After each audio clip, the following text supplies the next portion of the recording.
look at my 5-year-old daughter, Mia, and trace the sharp, aristocratic curve of her jawline, a feature that definitely doesn't belong to me. It belongs to a ghost. A man whose name I don't even know, whose face is a fragmented blur of velvet shadows, expensive cologne, and a desperate feverish heat. For half a decade, his phantom presence has silently dictated every waking moment of my life. People in my small suburban town whisper about me behind my back. They think I'm just another careless woman who got her heart broken and her life derailed by a drunken one-night stand. They don't know the truth. They don't know that the night Mia was conceived was supposed to be my ultimate liberation. If I had known that celebrating my long-overdue divorce in a dimly lit, overpriced hotel bar would end with a stranger stumbling into room 412, I might have just stayed home and cried over a pint of cheap ice cream. But fate has a sixth sense of humor. That single chaotic collision in the dark didn't just give me my greatest reason to live. It unknowingly tied me to a man who possessed enough wealth and power to buy half the city. A man who, unbeknownst to me, had been trapped, poisoned with a heavy aphrodisiac, and hunted by a woman desperate to blackmail him into marriage. He escaped her snare, only to fall blindly into my life. And all he took with him the next morning was the fleeting memory of a tiny, faded star tattooed on the back of my neck. My name is Clara. 5 years ago, I was 25 and felt like I had already lived 100 exhausting lifetimes. I had just walked out of a sterile courtroom clutching a thin manila folder of signed divorce papers, finally free from a marriage that had slowly suffocated the life out of me. My ex-husband David wasn't physically cruel, but he was a master manipulator. He had spent 3 years meticulously chipping away at my confidence, convincing me I was unlovable, unremarkable, and entirely invisible to the rest of the world. When the judge finally slammed the gavel and dissolved our union, I didn't feel joy. I felt hollowed out, like a ghost haunting my own body, unsure of how to breathe on my own. My best friend Sarah refused to let me wallow in the quiet misery of my empty apartment. "We are washing off the stench of that miserable man tonight," she had declared, dragging me to the Grand Avalon, a notoriously lavish downtown hotel that we absolutely couldn't afford. She had booked a suite, forced me into a deep emerald silk slip dress that clung to my waist, and swept my heavy dark hair up into a messy bun. The hairstyle completely exposed the back of my neck, revealing a small black star tattoo, a reckless, rebellious mark I'd gotten on my 18th birthday, one I usually kept hidden under my hair to maintain a professional appearance. Down in the pulsing, neon-lit hotel lounge, the heavy bass vibrated through my chest, forcing my heart to beat to a new, lively rhythm. I drank crisp champagne that tasted like liquid gold and actual freedom. I laughed until my ribs ached. For the first time in 3 agonizing years, men looked at me. They really looked at me, their eyes lingering with a heavy, unspoken interest. But I politely brushed them all off. I wasn't looking for a rebound romance. I was looking for myself. By 2 a.m., the adrenaline finally began to crash, leaving a heavy exhaustion in my bones. Sarah had vanished into the VIP section with an attractive bartender she'd been flirting with all night, pressing the plastic keycard to our room into my palm with a playful wink before she disappeared into the crowd. I took the elevator up to the 4th floor. The soft, melancholic jazz music from the lobby faded into the heavy, muffled silence of the upper corridors. My feet were throbbing in my stilettos, and all I wanted was the cold, heavy duvet of the king-sized bed.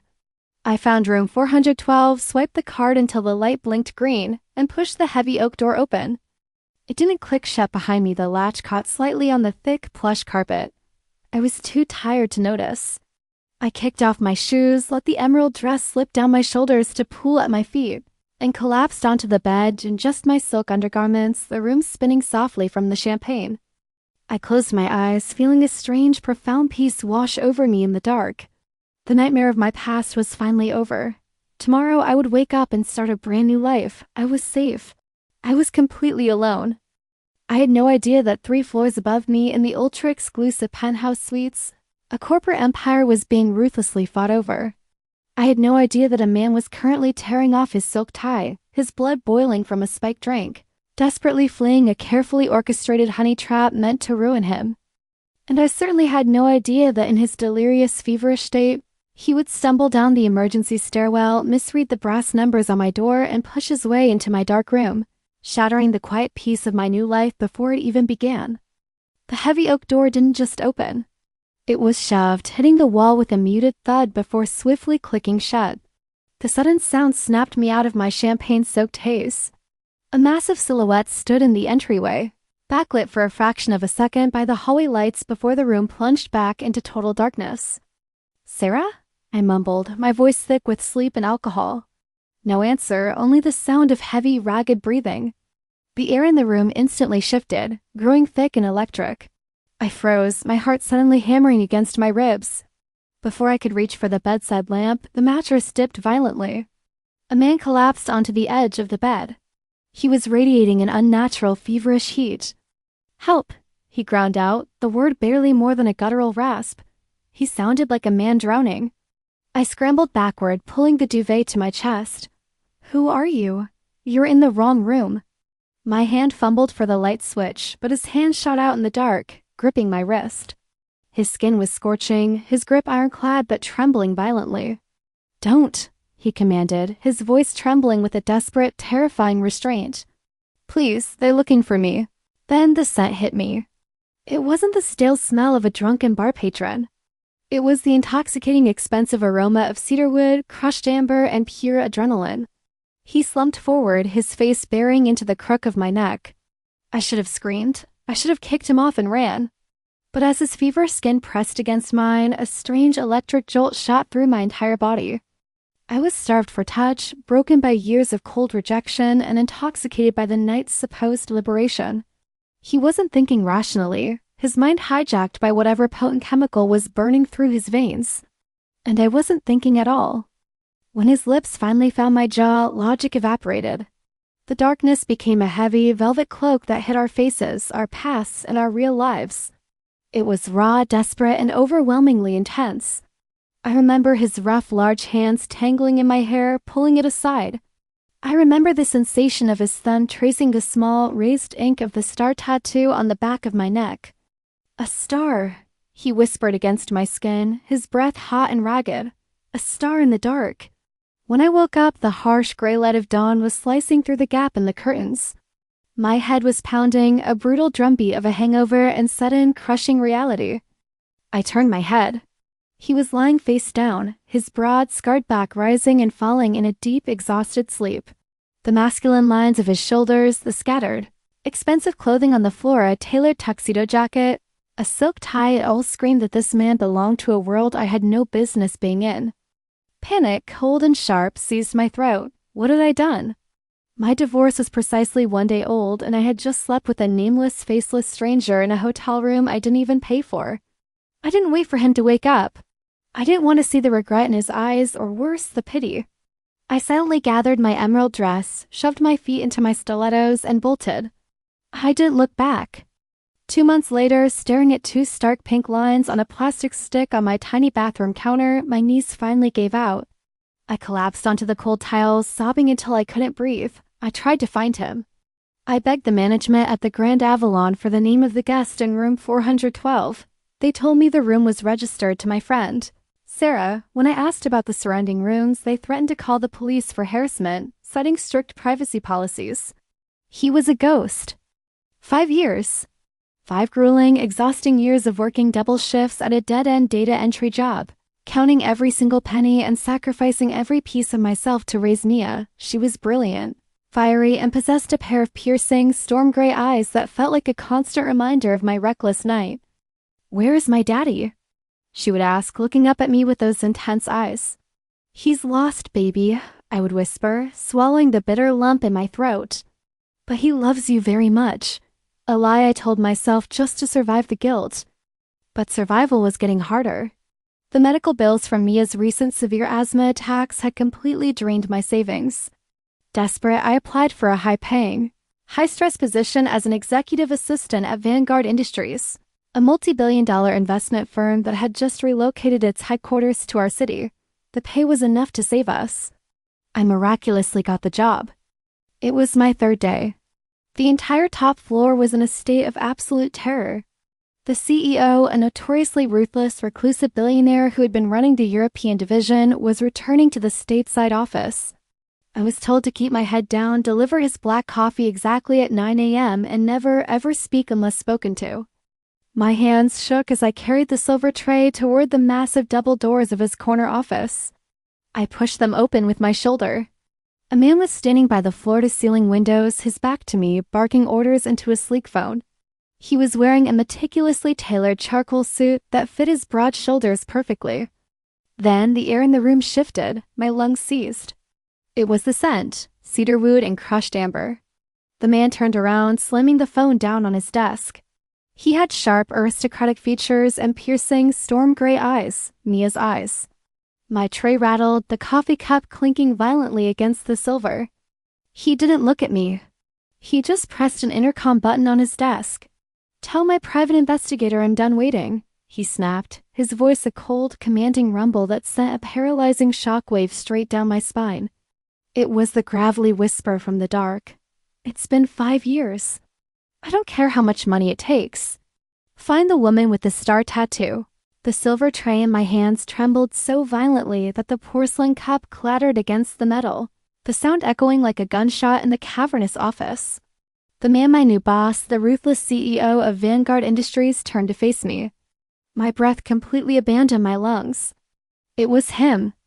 The sharp jawline, the imposing broad shoulders that had once shielded me from the world, and those terrifyingly beautiful storm-gray eyes that I looked into every single night when I tucked my daughter into bed. His name was Julian Vance, and he didn't recognize me at all. "Put it on the desk," he ordered, his tone devoid of any warmth, completely disconnected from the feverish, desperate man who had held me in the dark. I obeyed, my legs feeling like lead. Thank God my thick hair was worn down today, cascading over my shoulders and completely hiding the nape of my neck. I kept my chin tucked, terrified that if he looked closely enough, he might see the ghost of that night in my panicked eyes. I needed to run. I needed to sprint out of this glass tower and never look back. But as I turned toward the door, my phone buzzed in my pocket, a text from the pharmacy. Mia's new asthma inhalers were ready for pickup, and without the premium health insurance this job provided, I couldn't afford them. I was trapped. "Wait!" Julian's voice cracked through the room like a whip. He picked up a thick, sealed manila envelope from his desk and shoved it toward me. "My private investigator just dropped this off.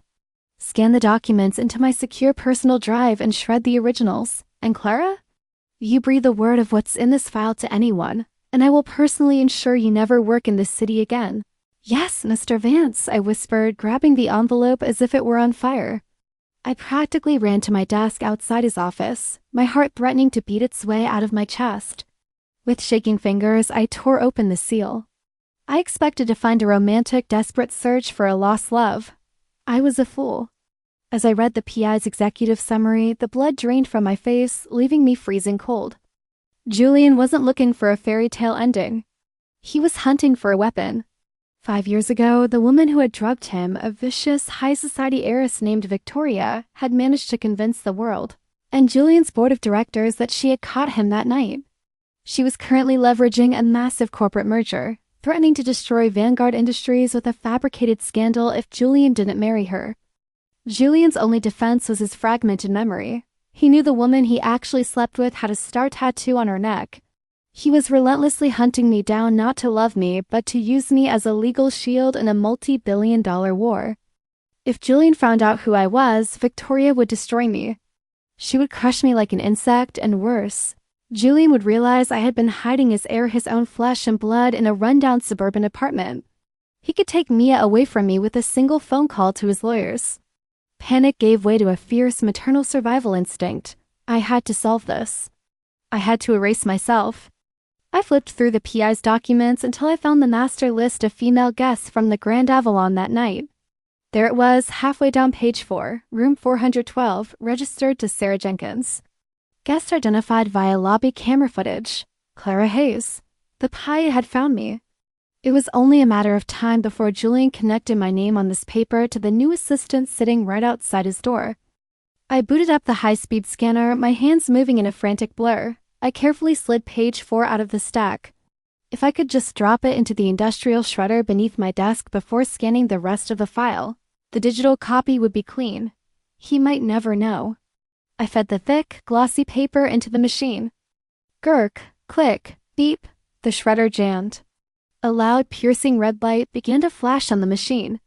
"Damn it, no," I muttered, dropping to my knees and frantically tugging at the half-shredded document. It was stuck fast, the name Clara Hayes still perfectly visible, mocking me. Suddenly, the heavy glass doors of Julian's office slid open. "Clara, why is the network showing an incomplete scan?" Julian demanded, his heavy footsteps approaching my desk. I shot up from the floor, my knee slamming into the edge of my desk. The impact knocked my open purse off the edge. It hit the floor, spilling its contents everywhere: lip balm, keys, loose change, and my wallet, which tumbled open upon impact. "I am sorry, Mr. Vance, the machine jammed, I stammered, scrambling to block his view of the shredder. But Julian wasn't looking at the shredder. He wasn't looking at me. He had stopped dead in his tracks, towering over my spilled belongings. The air in the room suddenly grew so heavy it was hard to breathe. I followed his gaze down to the polished mahogany floor. Lying face up, directly next to his immaculate Italian leather shoe, was the new kindergarten portrait of Mia I had just picked up yesterday. She was smiling brightly, her dark hair a wild halo around her face, but it was her eyes that caught the fluorescent office light. Those piercing, unmistakable storm gray eyes. Julian's chest stopped moving. He slowly crouched down, his large, trembling hand reaching out to pick up the photograph. The silence in the office was deafening. He stared at the picture for what felt like an eternity, the color completely washing out of his face. When he finally slowly lifted his head to look at me, the cold corporate mask was entirely gone. In its place is a terrifying, raw expression of realization, betrayal, and a desperate, burning hunger. Realization, betrayal, and a desperate, burning hunger. "Clara," he whispered, his voice cracking, sounding exactly like the feverish, drowning man in the dark 5 years ago. "Why does this child have my mother's eyes?" The silence in the office was so thick it felt like I was breathing in glass. Julian stood slowly, clutching the photograph of Mia as if it were a holy relic. His eyes, usually as cold as a winter sea, were now burning with a terrifying, wild intensity. "How old is she, Clara?" he asked, his voice a low, dangerous vibration. She's 5, I whispered, my voice barely audible. I could feel the walls closing in. The shredder behind me was still humming, the red light blinking like a warning siren, but I couldn't move. I was paralyzed by the look on his face, a mixture of agonizing hope and shattered betrayal. 5 years, he repeated, his knuckles turning white as he gripped the edges of the photo. And she was born in June, mid-June? I didn't answer. I couldn't. My silence was a scream of confession. He took a step toward me, towering over me, his shadow swallowing me whole. I spent 5 years thinking I was a victim of a drug-induced hallucination. I spent 5 years being blackmailed by a woman I never touched, nearly losing my family's legacy because I couldn't prove who was actually in that room with me.